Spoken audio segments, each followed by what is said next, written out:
There's a moment every family has, even if they don't know it yet. A moment where everything they think they know about you is about to change.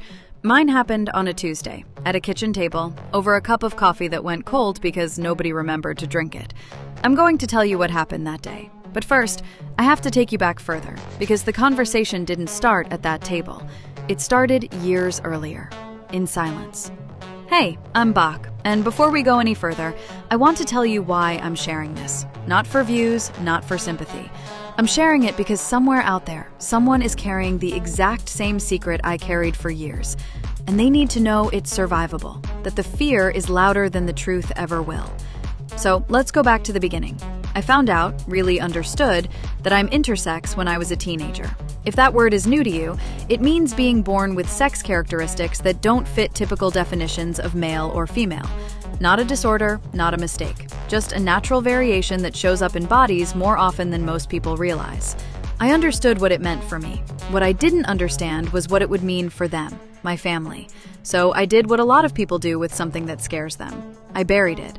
Here's the thing. Nobody tells you about secrets like this. They don't stay still. They grow. Every family dinner, every "how's your love life?" every casual comment about when you have kids someday, it all landed a little differently for me. Like static on a radio station that used to come in clear. I loved my family. That was never the question. The question was whether they could love all of me or just the version of me I'd been curating since I was 14 years old. I pictured it 100 different ways. My mother crying. My father going quiet in that way he does when he doesn't know what to say. I pictured relatives finding out secondhand and treating me like a headline instead of a person. Fear, it turns out, is an incredible storyteller. It will write you 1,000 tragic endings before you've even opened your mouth. But eventually, I got tired of listening to it. I chose a Tuesday. Not because it was special, because it wasn't. I didn't want a holiday, a birthday, an anniversary. I didn't want this moment tangled up with anything else. I wanted it to just be this. I asked my parents to sit down with me, just the two of them. I remember my hands were shaking so badly, I had to put my coffee cup down before I spilled it. I'd rehearsed the first sentence probably 50 times in the shower, in the car. Lying awake at 2 a.m., I figured if I could just get the first sentence out, momentum would carry the rest. I looked at my mom, then my dad, and I said it. I'm intersex. I have been my whole life, and I need you to know this part of me. Not a comfortable silence, the kind that stretches out and makes you want to fill it with an apology, a joke, anything to make it stop. I didn't fill it. I just waited. My mother's eyes filled with tears first. For one unbearable second, I couldn't tell if it was grief or shock or something I didn't have a name for. Then she reached across the table, took my hand. Thank you for trusting us with this. My father didn't say much at first. He's not a man of many words and emotional moments. But he started asking questions, real ones, careful ones. Not what's wrong with you, just help me understand. And somewhere in that kitchen, over a cup of coffee neither of us finished, I watched years of fear quietly dissolve. They weren't pulling away from me. They were leaning in. I wish I could tell you it was perfect after that. It wasn't. My parents still stumble over words sometimes.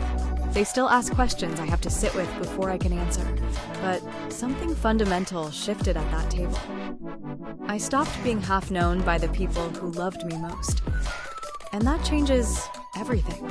The way you sit at family dinners, the way you answer the phone when they call, the way you exist in a room without performing a version of yourself that isn't quite true. I wish I could tell you it was perfect after that. It wasn't. My parents still stumble over words sometimes. They still ask questions I have to sit with before I can answer.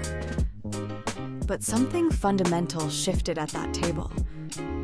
I stopped being half known by the people who loved me most. And that changes everything. It changes the way you sit at family dinners. It changes the way you answer the phone when they call. It changes the way you exist in a room without performing. Here's something nobody tells you about coming out to your parents. It's rarely just one conversation. It's the first domino. Word travels in families, sometimes gently, sometimes not. Within a few months, my older sister knew, then my grandmother, then an aunt who found out at a wedding. She cornered me by the dessert table with a look I still can't fully describe. Every single person reacted differently. And that surprised me more than anything. My sister didn't blink. She just said, "Okay, does this change anything about movie night?" And somehow, that was exactly what I needed to hear. My grandmother struggled with the words far more than the person. She used outdated language sometimes. I had to learn the difference between correcting her with patience and walking away exhausted. That took practice. It still does. My aunt asked me a question I wasn't prepared for. She asked, "Does this mean I've been wrong about you your whole life?" I didn't have a clean answer. I still don't fully, but I told her the truth. You haven't been wrong about me. You just didn't have all the information yet. She thought about that for a long moment. Then she hugged me a little too tightly and went back to her cake. I want to be honest with you, because sanitized stories don't help anybody. About a year after that kitchen table conversation, there was a moment I almost regretted telling my family at all. It was a holiday gathering with too many relatives crammed into one house. Someone made a joke. Not a cruel one, not really, but a careless one. The kind of comment that reduces you to a punchline for half a second. Nobody else at the table even registered it, but I felt it land in my chest like a stone. I left the room. My mother found me a few minutes later on the back porch steps. I was sitting in the cold without my coat. She didn't apologize for the relative. She didn't make excuses either. She just sat down next to me and said, "I'm still learning how to protect you in rooms I can't always control. I'm sorry I didn't catch that one in time." That sentence mattered more to me than almost anything else in this entire story. Because it wasn't a promise the world would stop being careless. It was a promise that she was paying attention, and that she was on my side even when she couldn't be perfect at it. Acceptance isn't a single conversation that fixes everything permanently. It's a practice. Some days it's stronger than others. And that's okay, as long as the people you love keep showing up to practice it.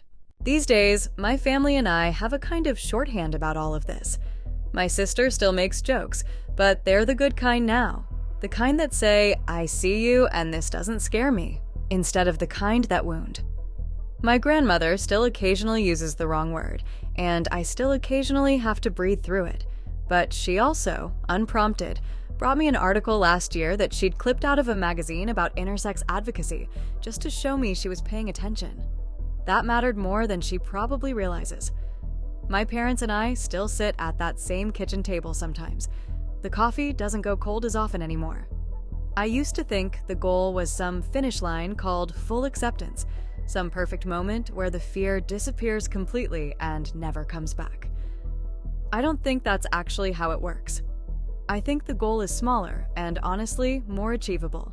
Showing up honestly, again and again, and letting the people who love you do the same. Imperfectly, but genuinely.